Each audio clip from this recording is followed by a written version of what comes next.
All right, good morning. Good morning. I'm Katie Mig with the Teach Better team, and I'm here with Mr. Jed Dearyberry. We are so excited today. It is not Ray, it is me. So we're going to talk shop and get into some shenanigans. Why don't you fill up your coffee because we decided we definitely need that this morning. Definitely need. And yeah, exactly. And we'll be back in just a few seconds.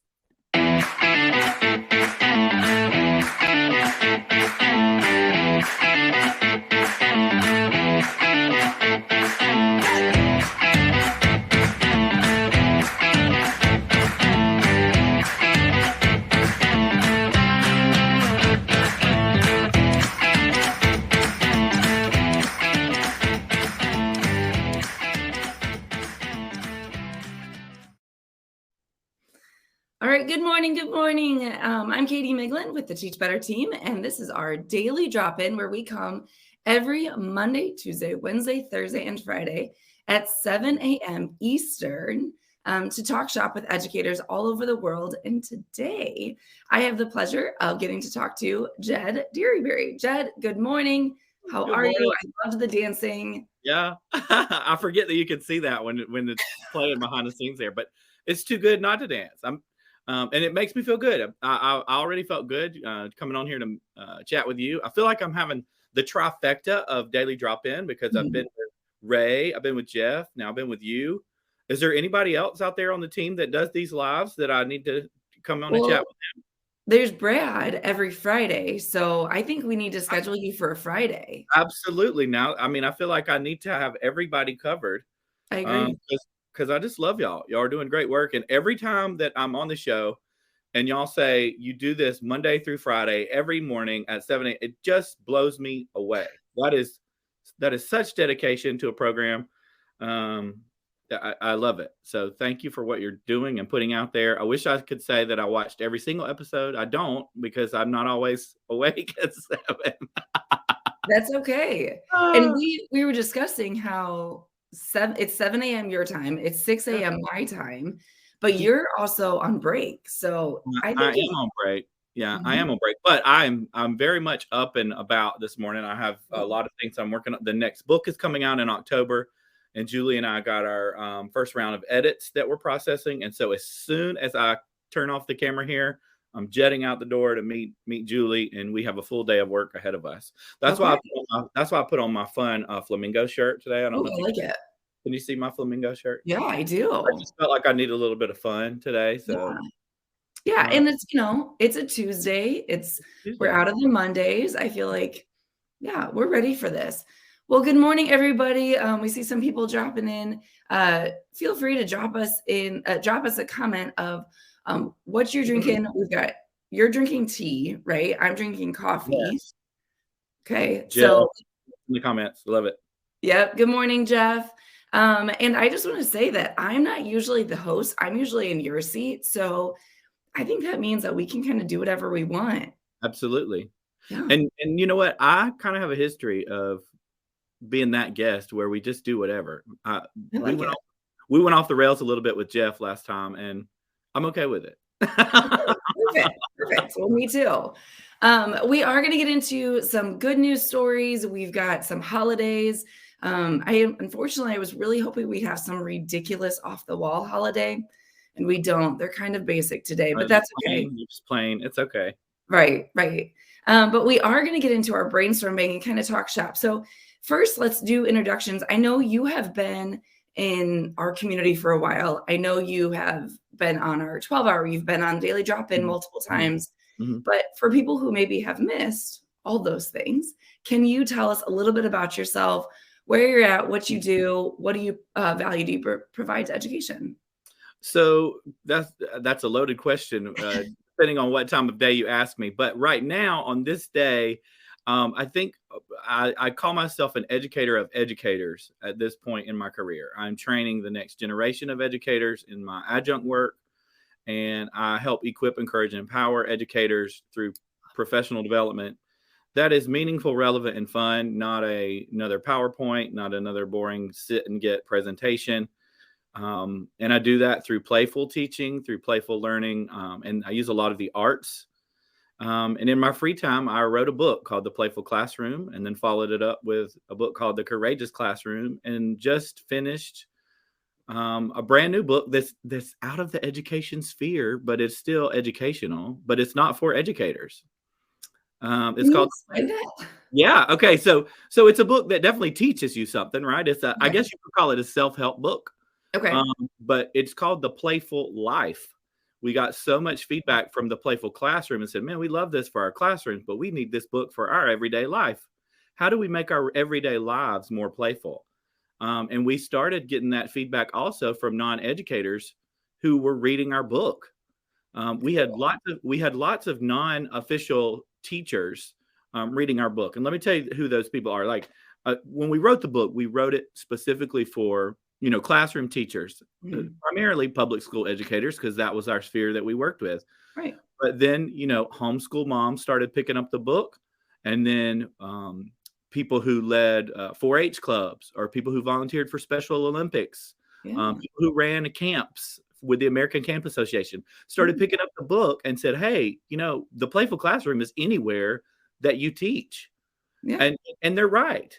And Yeah. so there are teachers out there who are well beyond just the regular brick and mortar school Right.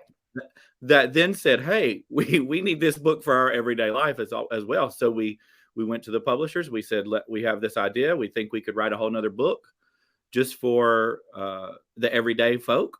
And we did it. And it's coming out in October. That's awesome. Yeah, I cannot wait, because I think it will introduce the playful teaching aspect to the people that are outside of the classroom. And I hope that Yeah. that's going to build the understanding and appreciation and the value of playfulness in our teaching and our learning. So you had your first book was on specifically playful classroom. It was you Mhm. really kind of had that traditional classroom in mind. Yes. And then you went to playful life, but what Right. tell me a little bit more about the second book, The Yeah. Courageous So Classroom. the second book, I got it right here. I'll show you a picture of it. This is called Okay, cool. The Courageous Classroom. You Yeah. can see this is well loved. Look, it's all torn up on the back. I've been using it.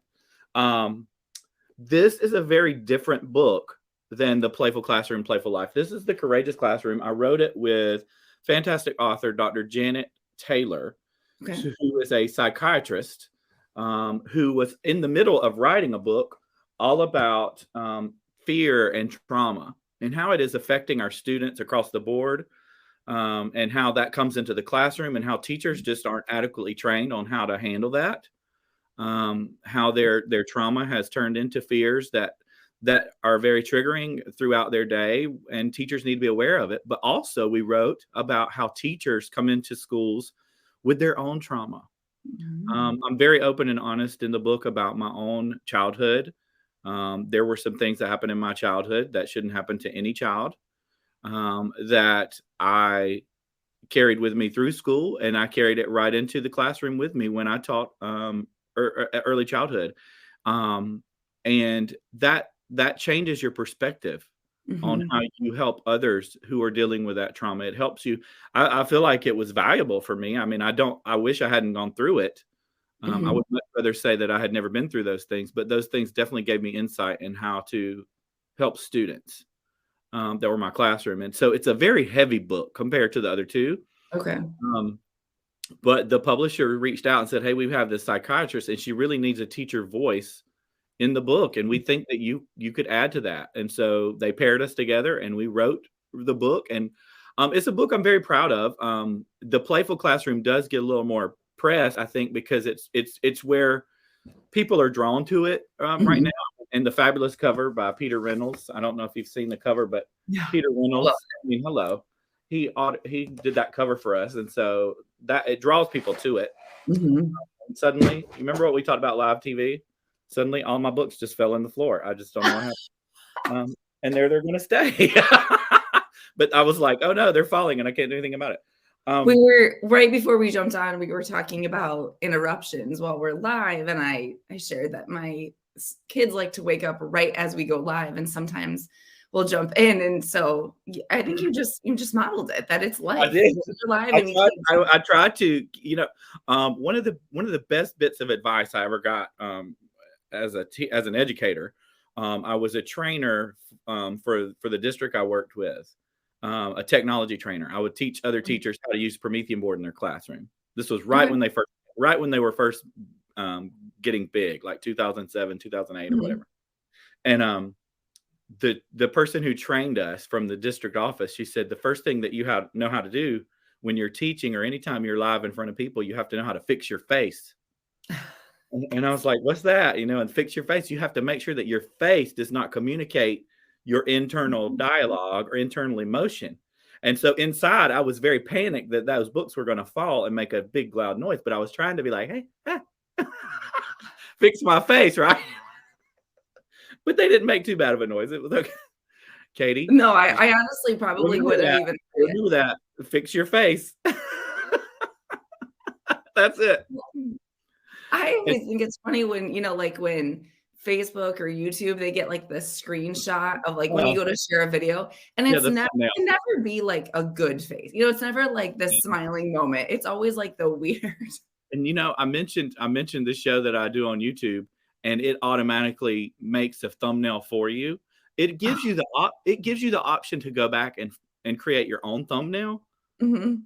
That takes hours if you do that for every Right. video, because then you've got to scroll through and look for where you find just the right face for you. But what Mhm. about your guest? And the odds of you both having the just right face at just right time, it'll suck life out of you. Don't just go with whatever YouTube gives you and just laugh about it. That's all I can Okay. say. All right, that's good advice, but My face is usually like this. yes, I feel like I always am like deep in thought. It's Yeah. like I'm like so mad or angry. So you've mentioned tons of good stuff today. I feel like this is we're getting good insight. But you did just mention your show, which is a reason that you get up in the morning and you record. We talked about this. Yep. So can you share a little bit about your recent show that it's kind of new, right? It is. Yeah, I just this morning, I think episode 12, I think it was. I did it 5 minutes ago before Okay. we got on here, and I've already forgotten which one it was. Um but the episode just dropped this morning. It is a show. If I just wanted to start connecting with people that I follow and that follow me back on social media. Specifically, I wanted to connect with them in a moment of play that got their day started on this Mhm. right foot. When we play, even right now, what we're doing is playful. Even though we had to get up early, there's a playful spirit that's here because we're laughing, we're being silly, we're telling funny stories. Storytelling is absolutely a form of play. It's one of the 8 play personalities we talk about in the book. Telling jokes and laughing is a form of storytelling, so, a form of play also. So what's happening in our brains right now is that we're kind of forgetting about all the things that we've got to do for the day. They're out of our mind. Not exactly. They're back here in our default mode network. The default mode network is still processing all those things. And so when we're having these moments of play, as soon as we're done, then our brain's gonna be like, okay, it'll start firing again. And it'll be stronger because while we're playing, all of these neurotransmitters are popping in our brain. Catecholamine, serotonin, dopamine. It's all being released while we play. And if you watch that last episode I was on with Jeff, serotonin has a big benefit, and we won't go into it again, but it does have to do with your digestive system, which is very important. But anyway, the show was my opportunity to connect with the people who follow me on social media in a playful experience in the mornings. And I have 30-minute spots from 6 a.m. to 9 a.m. Monday, Wednesdays, and Fridays. And you can, if you go to my Instagram page, which is at Mr. Dairyberry, the link is in my bio. Jeff said, "Here we go again." No, I turned it around, Jeff. I turned it around. I didn't go down the same path, but there's a link in my bio there on the Mhm. Instagram channel where you can sign up for your spot.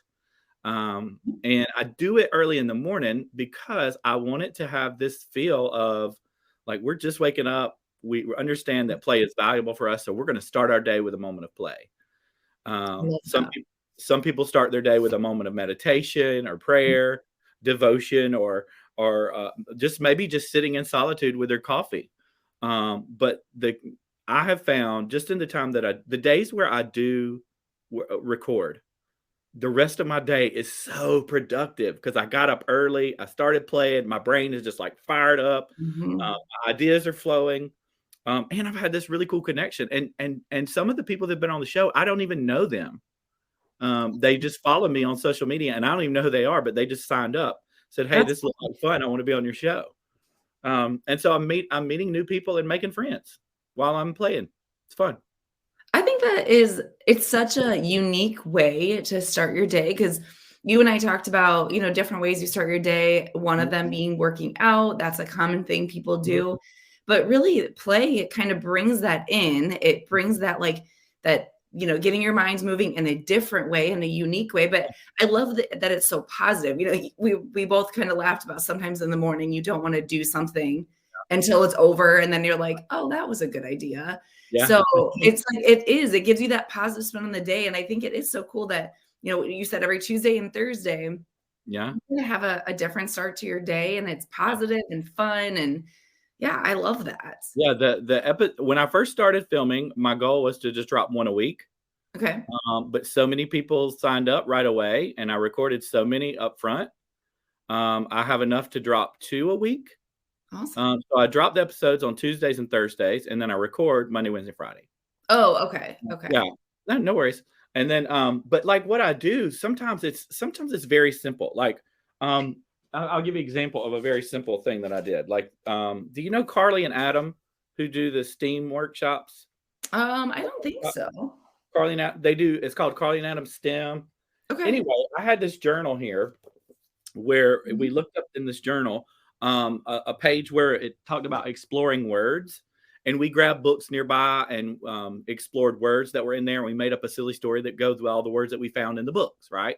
And it yeah. was funny. And we built connections with words.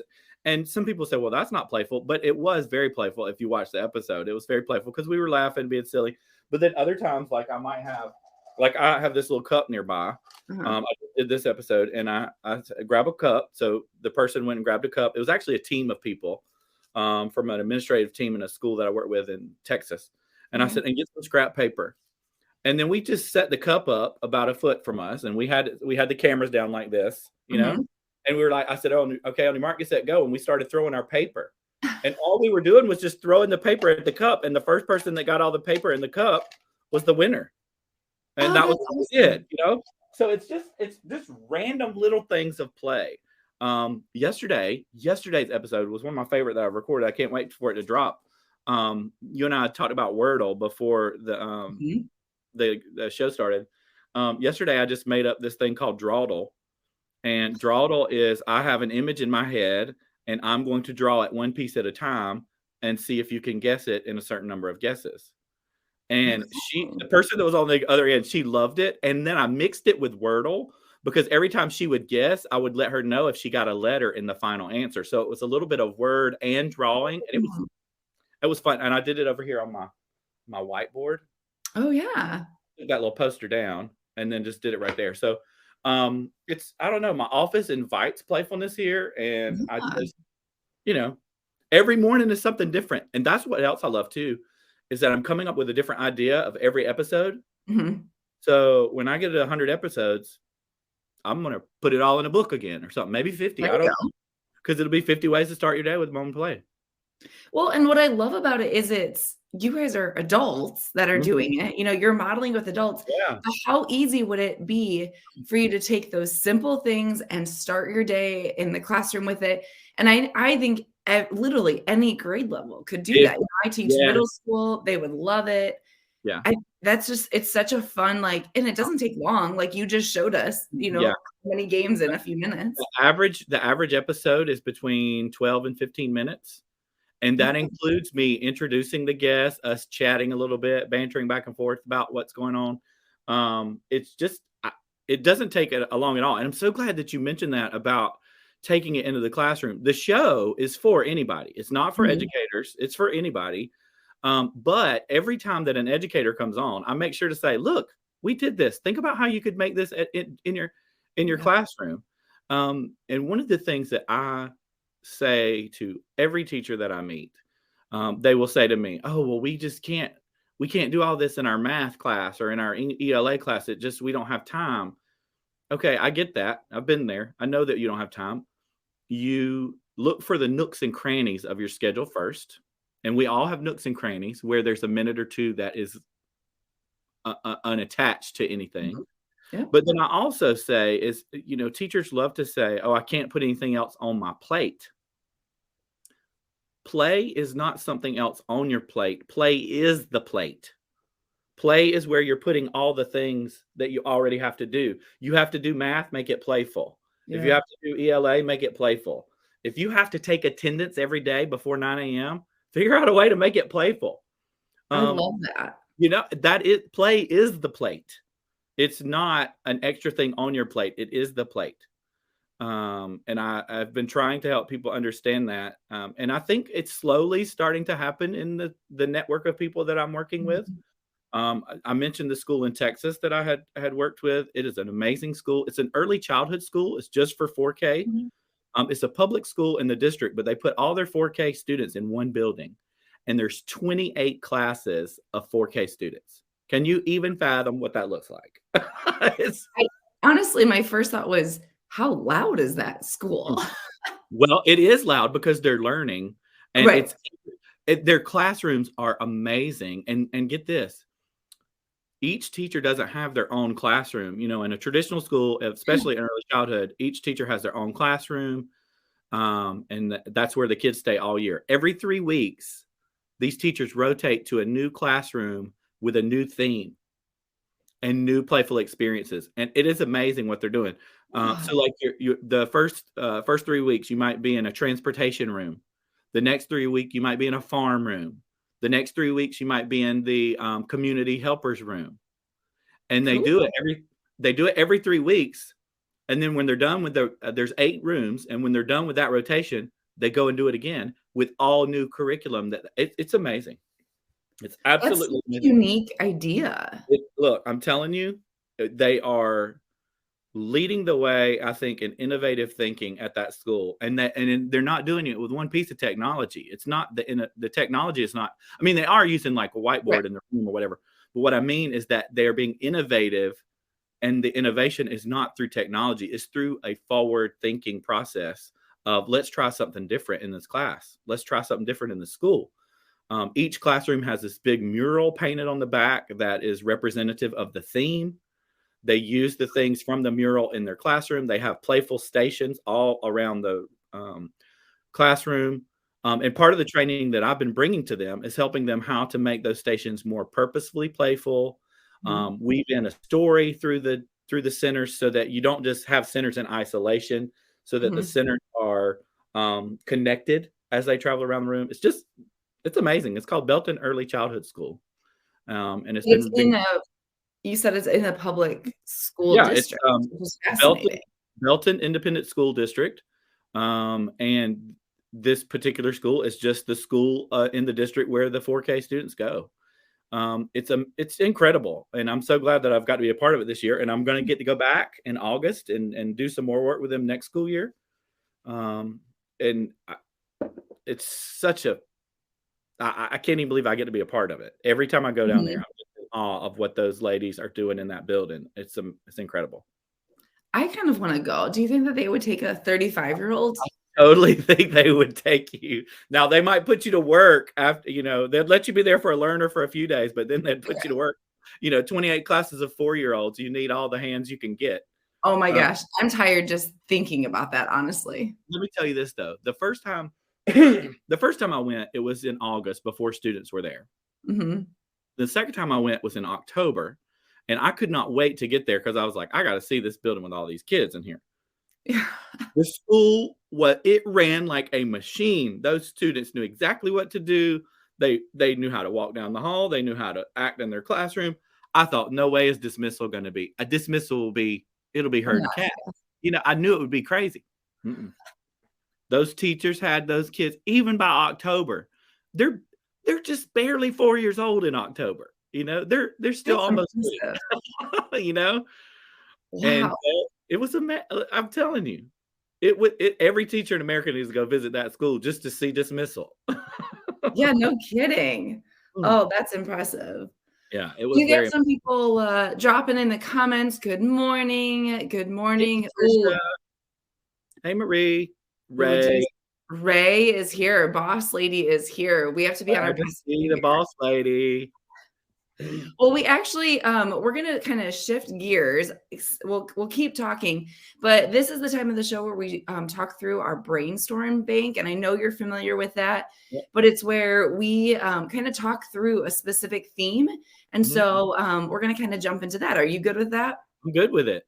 All right, here we go. I don't know. Okay, go ahead. Go ahead. Go ahead. Do the show. Yeah, we got a commercial, so give us about 10 seconds.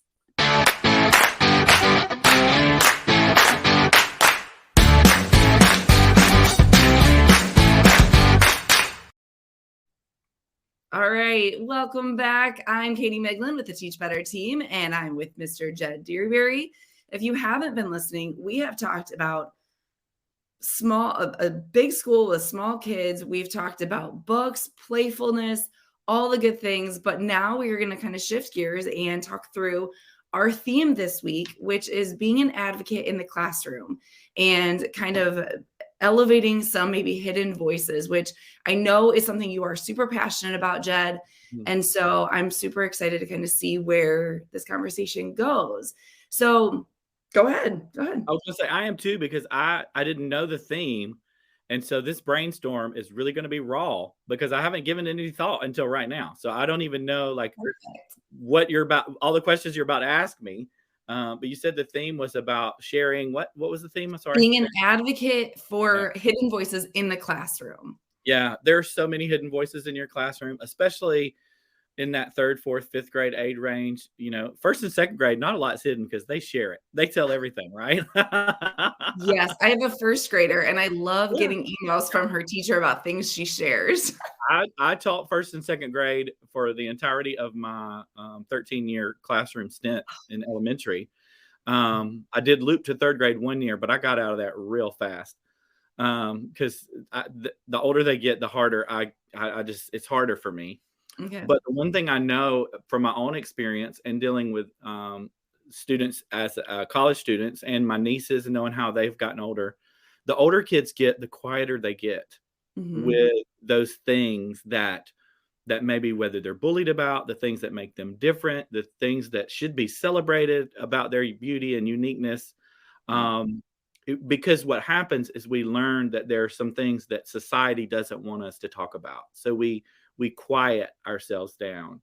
And so I love that you're highlighting that this week, advocating for those who are in those quiet spaces that we don't hear about as much. There are students with learning disabilities in your classroom that don't feel representation. There are students of LGBTQ families that don't feel representation. They themselves aren't a member of that community, but they maybe have moms and dads who are, or cousins and aunts and grandpas. In the county where I live, there was a little girl who wrote a story about her dad or her grandpa, who's a drag queen on the weekends. Oh my gosh, that's awesome. Which is fabulous. I think it's fabulous that she has that kind of grandpa, you know, Yeah. doing that work. And she wrote a story about it at her elementary school, and her elementary school would not allow it to be published in the school anthology because it was inappropriate. But that was definitely a hidden voice that should have been amplified. They were worried about what the community would think instead of worrying about how removing it would crush that student. And the family, yeah. And the family. But I said specifically the student because the student was in fourth grade. The student was finding the courage to share their true self, their true family. And now that student was taught that that was inappropriate. Right. And I just have all kinds of trouble with that because that's her family, you know, that's that's their life. And a drag queen is just a man in a costume. That's all it is, you know. It's the people who make it into something sexual. Now, granted, you know, their costumes can be a little risque sometimes, but every time I've seen a drag queen do a show at a public library, they realize that they're going to a public library and dress accordingly. I've not seen a drag queen in a G-string doing a read aloud at a public library. You know, I hope not, man. I haven't seen that, and if I did, I would say that's inappropriate. You shouldn't be doing that in front of children. I would absolutely. But, you know, I think you brought up a good point about, like, there is a point where it is a shift. Yeah. I see that too. Like I said, I have a first grader, and I see just there's certain things that kind of shift as they get a Mhm. little bit older. And Yep. now I teach middle school. I have my entire career, and there are students who are super open, and you hear every thought that comes to mind, but there's a good population. And I don't know that it's always necessarily society. It could also just be what their family or Mhm. what they're Oh, yeah. exposed to, is has taught them that either this shouldn't be talked about or this should be kind of Mhm. hidden. And it is kind of sad because you want every student to feel heard and valued no matter what Mhm. background or beliefs or whatever they come from. And Oh, it's a challenge. I had a student one time who came from a multiracial family. Uh-huh. Uh, Mom was black, dad was white. Okay. And the student very clearly, he didn't seem to fit in to either of those racial groups. Okay. And one, I would watch him on the playground. You know, Mhm. I would say I watch him on the playground. It wasn't like I was intentionally just watching him. It was Right. after noticing some behaviors, having some Mhm. talks with the parents. Um, and he didn't seem to fit in with either group. And his mom told me that the white kids viewed him as black, and the black kids viewed him as white, and there weren't enough multiracial kids in the grade level that Mhm. he didn't have a group of people that were him, that represented him. So how do you recognize that? How do you help that hidden voice of that student? Mhm. You do it through literature, you do it through pictures, you do it through stories of people like him. You find videos on Scholastic that represent those students, and you use those in your classroom, because that student needs to feel seen and heard and part of society, so that they don't have to, go through this awkward experience of like, well, where do I belong? Yeah. Because all of us, we go through that just in our existence anyway. Where do I belong? But it's harder. It's even harder when it's a part of a community that's maybe Right. largely seen as marginalized. Well, I think you hit it spot on. Every person goes through that challenge, even in a very minor scale. Mm, Even if you identify with the people that you're surrounded with, you identify with your classmates, whatever it is, you still have to find you, and you still have to figure out who you are. And I think that's so valuable that is a part of life, but it's there is a group that they go through that challenge naturally, but then they still can't connect. And I think mhm, that's where the hidden voices lie. And I do like that there's advocates out there. You can follow any teachergram out there that advocates for students, whether it's through mhm. books or through, different activities in the classroom that really kind of leverages that, which is so valuable. So I like that there is a shift in, society to an I extent. think I think if it would we'd be doing a disservice to not mention too that lots of states are fighting battles right now that are Mhm. making some of these topics illegal to mention, Mhm. um, because they've conflated what they think is happening with the reality of what is happening, and the two are not the same. Right. Um, Elementary teachers, certainly are not instigating conversations that are inappropriate for children. They're just not doing it. Now, there might be a lone wolf out there that does something inappropriate, but that's every career in every profession. Um, Exactly. in every community, there's somebody that could be doing that. But largely, those are not conversations that happen. But like this, you saw me lean over because I wanted to talk. This was on topic, and then we Mhm. went to multiracial. So it was just beautiful segue here. This Oh, book is. love Do you know this book? no, but I love the cover. You must get this book. It should be Yeah. in every classroom, not just a lot of. I teach children's literature as one of my adjunct courses.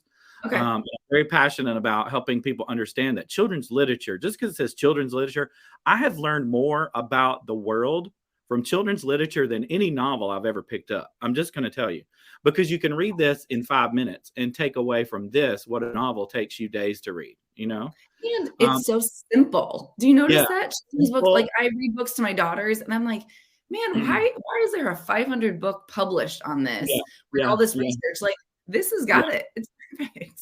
Yeah, definitely. What subject do you teach in middle school? I don't know that. I teach math, You so teach math. Well, I'm sure there's something you could do with this book, even in your math class, if we got to it. But perfect. it's called Uncle Bobby's Wedding, and you see the cover. Uh-huh. The white guy is Uncle Bobby. The black guy is Jamie, which is Okay. Uncle Bobby's boyfriend. But what I love about this book, nowhere in this book does it say, "Oh, Uncle Bobby's got a boyfriend," you know. Uh-huh. "Oh, Uncle Bobby's gay," you know. "Oh, Uncle Bobby's a queer," you know, in our queer community.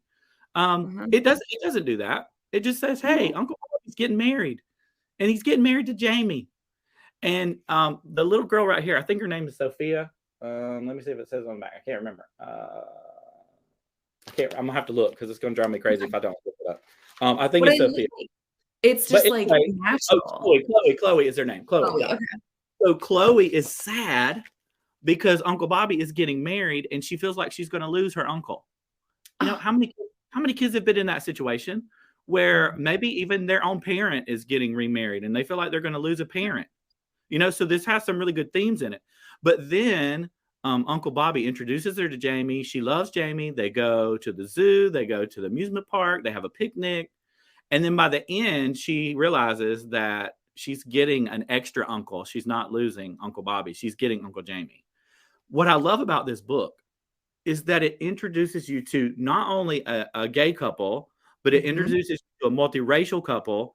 And Yeah. it doesn't even mention there's nothing inappropriate about this book. Right. If you replaced Jamie with a female character, nobody would say anything about this book. Yep. They would say, "Oh, such a good book for helping kids understand change," because that's what it's about. Yeah. They just happen to use a same sex multiracial couple to do Mhm. that, and that is what bothers people. They think that's inappropriate. There's nothing sexual about that. There's no mention of anything um, inappropriate in that book. Mhm. I would read that book to a kindergartner. There's nothing inappropriate in there. And what Well, it does, it allows a hidden voice to be seen, multiple hidden voices. I think even and it's subtle. Like, it's not I think what you're saying is so accurate and that it doesn't have to be like, I think sometimes, and I know I've personally struggled with this where I feel like I have to highlight to allow the hidden voices to be heard. It's like I have to like show that I'm doing something to highlight it, and it doesn't have to be. It can be well, just a natural part of, like you said, it's just literally two people getting married and talking about change, but they were able to leverage those hidden voices by yeah. the character choice. I think that's awesome. I think there are times when we absolutely must be intentional about Mhm. hidden voices. Like if you're in a school right now and a student asks you to process, the shooting that happened in Buffalo, you've got to lean into that and Mhm. be intentional and talk about the facts of that. Who Yep. that guy was, what he did. Um, but there are other times when you just read a book Yeah. and you let the book speak for itself. Yep. Another hidden voice that I think is valuable in that book is Chloe, the little girl. Mhm. Um, her fears are a hidden voice. Her Yeah. worries, her concerns are a hidden voice that it took her a minute to voice those. And then when Mhm. she did voice them, was she heard or was she dismissed? Oh, you don't have anything to worry about.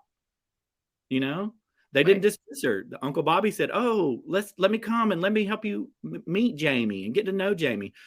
So there's lots of hidden voices in that book, and honestly, almost every children's book you pick up, there's a hidden Mhm. voice in there. It's trying to scream to get out. That's why they wrote the book. Yeah, and it's just so subtle, and it doesn't sometimes I think as adults we make things more complicated. And Mhm. so I think it's great. Bree just dropped in the comments, books and play, best day ever. And I could not agree Uh, more. I think this has Thank been you, such a Bree. Yeah. it's been such a Well, fun, conversation to talk about because being an advocate can look different in so many ways, but I think you're bringing up such a good point that just bringing some children's books because they can speak volumes when sometimes us as adults we don't have the right words. yeah, absolutely. That you said it beautifully there. Sometimes we don't have the right words, and these authors do, and they spent years Mhm. thinking of the story, and the illustrators spent years creating these beautiful pictures, and a Yep. lot of times the pictures will say things that the words can't. Yep. You know, Uncle Bobby's Wedding is a classic example. If you flip through the pictures, it says a lot with the pictures that the words never say. So, yeah, build your children's library. I could. Mhm. I'm gonna I'm gonna take my camera back and give you all a live shot of just part of my library here. Forgive the mess, but as you scroll down, Oh my see all these are all children's books, and these are all books that I have bought since I left elementary. Yeah, every one of these are books that I bought since I left the elementary classroom, because I left all my books in the classroom for the teacher who was taking over after me. I did take a little set of my Arthur books, Arthur the Mhm. Aardvark. Yeah. Was a big fan of him, and I had quite a collection of those, so I took those with me. But all the ones on those shelves that you see are ones that I've bought since 2015 to use in my children's lit courses, and to Mhm. use in my professional development. Anybody who's ever been in a professional development with me has probably seen me talk about The Dot by Peter Reynolds. There's definitely a hidden voice in that book. Mhm. Vashti, the main character, she's sitting at the desk and she's in a grumpy mood, and the teacher starts to hear her hidden voice of, there's something bigger going on here. What's happening? And it finally comes out. Vashti says, I can't draw. And that's why she's in a grumpy mood in her art class. And her teacher uses that voice to encourage her to, change her mindset. And next thing you know, she's an artist at the art show featuring all her dots. That's so cool. Yeah. So, Well, and children's books honestly can teach us as adults yeah, stuff absolutely. too. Yeah. I think when I think of a typical day, and I'm sure you remember being a teacher too, where it's just busy. You're on the go, you're thinking of the next step, and you're making 100 decisions a minute. And it is so easy sometimes to dismiss in that moment what feels like a minor situation. Yeah. A student is frustrated because they can't draw. A student's frustrated because they can't solve a math problem. And it's so easy to, just try to kind of, okay, we can keep moving. But I think sometimes children's books remind us to take that intentional pause and really kind of look at what's going on and take the second to have the conversation or reflect or, have a conversation with the student, which is sometimes we as adults need to be reminded. And I think it's great that you've reminded us of that, whether it's through the play or through reading books. I think that's been a really good reminder, especially as we get into the end of the year. I know people might be feeling stressed about getting through their curriculum or making those relationships. It's that constant balance, right? Do I spend more time with the relationships? Do I spend time on the curriculum? How do I balance it? And you've provided us some easy and simple ways to still manage both, which is great. I'm glad I could do that. Yeah. All right. Well, we are going to switch. This is actually one of my favorite parts of the segment of the good news and the holidays. I personally love the good news because I started incorporating into my classroom every day. So I found a good news story for us, and I found some quirky holidays. You ready to jump into that? Can't wait to hear them. Yeah. Okay. All right.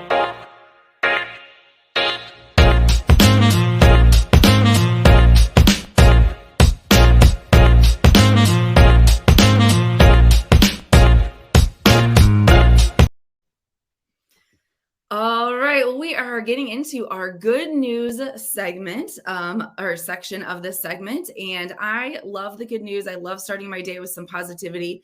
Jed, you have already started my day with that. So honestly, we could have scrapped this story and been good, but this is vital to the daily drop-in. We have to have this. This is true. It's true. And I think I'd get fired if I didn't bring it up. But I personally love using these in my classroom. I teach, my first section is language arts, which is writing, and I only teach one section of it. And I'm not going to lie, as a math teacher, teaching writing sometimes can make me very crabby because it's not in my wheelhouse. So I started doing this when Daily Drop-In actually came out in August, and I read a good news story every day. And if nothing else, if the kids are completely ignoring me, at least I have some good news in my day. So yeah, it's a feel good moment for you at the very least. Exactly. So I found this story, and I honestly felt like it was fate, since I was the one that, was hosting today.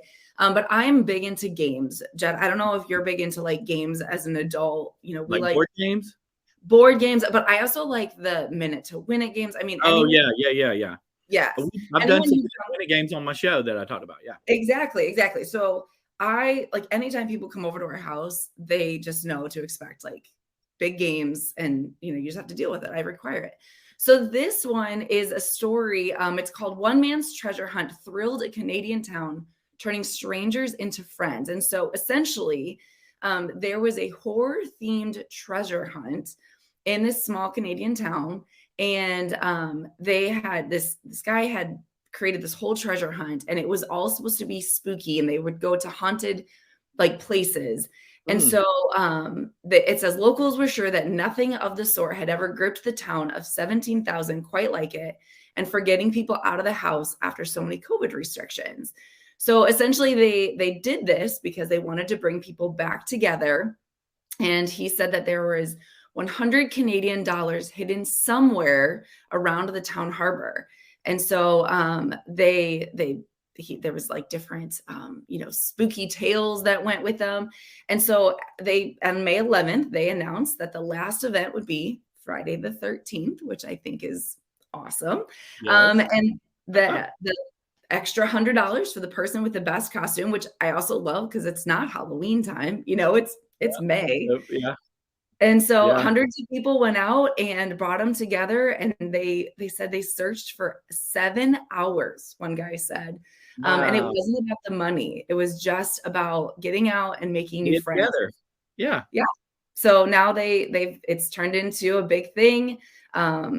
They all came together. He did warn hunters that anyone with a heart condition should refrain from participating for risk of becoming startled with the spooky conditions. So yeah, he just really felt passionate about bringing people together, and everybody loved it. So I thought that was kind of a fun, unique. I think that's fabulous. And my head is spinning on how I can make something like that happen here in Spartanburg, where I live. Maybe using the Goose Chase app. There you go. That I keep renewing my subscription to, even though I don't use it, but I keep paying the money for it. I do use it. I use it, but it's only like a couple of times a year that I use it. But I want to use it more, and that sounds like a great opportunity to. That sounds so much fun. And a little a fact about me that maybe your listeners don't know, but I am obsessed with costumes. I have probably 6 bins of costumes in my attic, and probably another 25 hanging bags, garment bags with costumes in them. No, did you find it you used to dress up in the classroom? Do you still dress up in the classroom? I dressed up in the classroom. I dressed up sometimes for my college class that the one that's in person anyway. I also love to use costumes in a keynote sometimes. I have done a full keynote multiple times dressed as a squirrel with an inflatable tail, mind you. That's such an odd character choice, but I love it. Well, the title of the keynote is Creativity, Courage, and Change, and the real reason I hate squirrels. That's so funny. And it's very random that I added that on to that, because one time, this was years ago, probably 7 years ago, a district in Indiana asked me to give a keynote at their event, and they wanted the focus to be creativity, courage, and change. And I was like, oh, okay. Well, that's the title of my keynote. And they said, well, we need something fun than that, more fun than that. And I was just like, all right, just add something like, and the real reason I hate squirrels. and they were like, oh my gosh, we love it. I was just kind of joking when I said it, but they went with it. And then that forced me to figure out why I hated squirrels. You know what? I'll bet you have a lot of focused people when you're standing there in a squirrel costume. Oh, look. And I have like a walkout song where I come out on the stage, and of course the tail goes this way, it goes up this way. And when you're bopping and that tail, I mean, if you go to my Facebook page, I think there's a profile picture of me dressed as the squirrel somewhere. I did that keynote several times for different organizations. So there's probably a video or something out there in the world of me dressed like that. That is awesome. Yeah. But my favorite costume, I have a Woody costume from Toy Story. Yeah. And there's a picture out. I worked with the Teacher Heart Out conference for a while. Mm-hmm. Still trying to get back in the loop. I can't make my schedule work with their schedule here lately, but I'm still a part of the organization. And they always have a themed dance at their conference. Ooh, where it's a dress up event. Like one time they had a pink party. One time they had an 80s party, and I dressed up as Richard Simmons. But the Woody was the 90s theme party, and Woody, Toy Story came out in the 90s, so I dressed up as Woody, and there's a fantastic picture. It's one of my favorite pictures of me ever. I was dancing as Woody, and somebody snapped this picture, and I love it. That is so fun. Yeah, so I love your good news story. It conjured all these memories of me. Oh, good. Costumes, and now I can't wait to come up with my own little scavenger hunt and do something like that. Yeah. Play-based in our downtown area. It would be so fabulous. It would be fun. And it gets people like moving. It's not just a sit and get. Yeah, I love that. Okay, so we do have some holidays. I will say though, I'm a little disappointed in our holidays. Today is Pack Rat Day. Okay. I honestly felt like. Are we celebrating pack rats or are we de-pack ratting? I don't know. Maybe we're celebrating, but also encouraging them to not be. Like maybe you get to celebrate 1 year and then the next year you should no longer be a pack rat. Yeah, I think you get 1 year. Okay. It's also National Walnut Day, which I'm not a huge walnut fan. Me either. I'm not. They're a little dry for me. Yeah, me too. Yeah. And this one I was confused. National Idaho Day.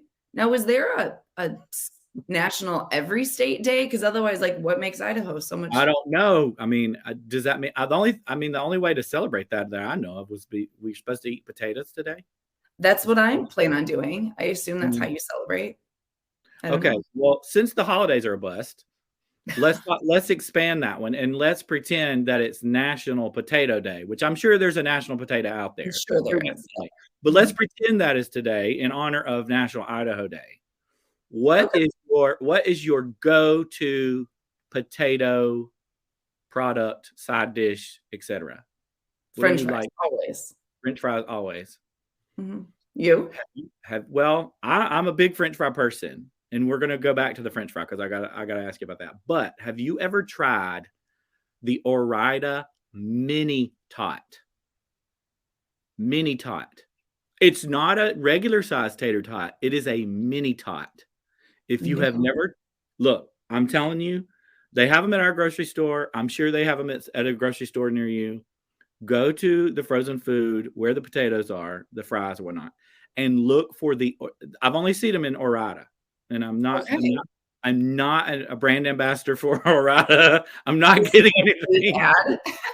But look and see if you can find the mini tot. And I'm telling you, you just thought tater tots were good. The mini tot is perfect. It is absolutely perfect.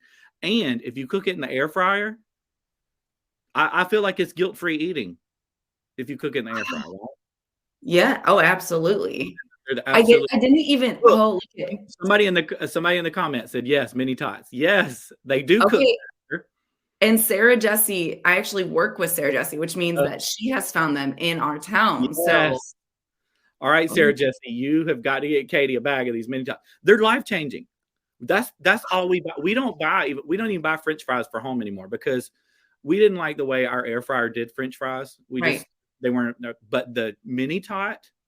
Because it's smaller, it makes it super crispy. Okay. And there is a difference. I will say if tots are offered somewhere, like if it's like, you can get tots or French fries, I will lean closer to the tots than the French fries. I don't know why. The tot draws me in. I know. What is that? It's basically a mini hash brown. I know. It's just compressed. It's crumbs. It's potato crumbs that have been compressed into a log. Right. But now you're taking it even farther and you're saying compress it even more, which is. Yes, which I know, but Sarah Jessie is going to get you some of this. Yes, I'm so excited about this. I know our time is running out. Let me ask you this. So I'm a fry person too. Okay. You've got shoestring fries, you've got curly fries, you've got crinkle fries, you've got waffle fries. Yep. What is your go-to fry? Am I making it or am I getting it somewhere? You're buying it. I would lean towards waffle fries. Okay. I'm a crinkle cut. Oh. Do y'all have Zaxby's where you live? No, but I have heard of it. Zaxby's has crinkle cut fries and they put just the right amount of seasoning on them too. Okay. They're delicious. I love a crinkle fry. I am very much, I want a crispy fry, no matter what. Yeah, I want a crispy fry. Yep. I like a waffle fry because I can scoop a lot of ketchup. Yeah. I'm a big dipper, or Yep. I say ketchup, any condiment, Oh, Uh, yeah. I love a scoop a lot, and so that is a benefit of a waffle fry, but Mhm. I am a crinkle cut person myself. I don't like the ones with the skin still on No, that's not a them. fry. That's just a cut up potato. Yeah, I don't like those, and no offense to Five Guys, but I don't like their fries. No, no, and I don't like what are they, like, steak fries? Yeah. Oh, you don't like the Mm-mm. steak fries, the fat ones? No, too much potato. Yeah, I agree with that. Yeah. I think I like those because when I was little, we had a restaurant nearby called Quincy's, which is like a steakhouse, like a Western Sizzler kind of place, Huh. or Ryan's or something like that, and they used to serve those kind of fries, uh, Okay. and I have a memory of those from my childhood, so I Right. like those, but I can see where it is a lot of potato. You're right. Okay. I love that we took National Idaho Day, and that's how we celebrated. We celebrated National Idaho Day by talking about potatoes. This is so much better because when I looked at those, holidays, I was not as excited, but you just made me I excited. raise a glass to the Idaho potato. Everyone Cheers. enjoy their potatoes today, whatever form they're in. Well, Jed, this has been honestly, I feel like I am energized and ready to teach a bunch of Yeah, middle schoolers today. This has been so fun. I'm glad I finally got to connect with you. yeah, me too. And just we talked, I mean, really, we talked about play and books and advocating and French fries and all the things. So it's been Dressing a up, great morning. scavenger hunts, good news. I love it. It was such a Yep. great episode. I love this. Thank you for having me on. Thanks for all y'all do to make this happen every day. Yes, absolutely. Thank you for joining us. And you can always catch us on teachbetter.com. You can check us out on our podcast. This will be published soon, but we are live. We'll be live again tomorrow. I'll be back Thursday and Friday, so I'm super excited about that. We've got a great lineup this week, and Ray is still out of town, so the shenanigans will continue throughout the week. So we get to do Bosses whatever we want. away. The cats were Woo-hoo! playing. That's what happens. That's right. All right. Well, thank you to all of our listeners. Everybody have a great Tuesday, and we'll see you tomorrow. Bye, everybody.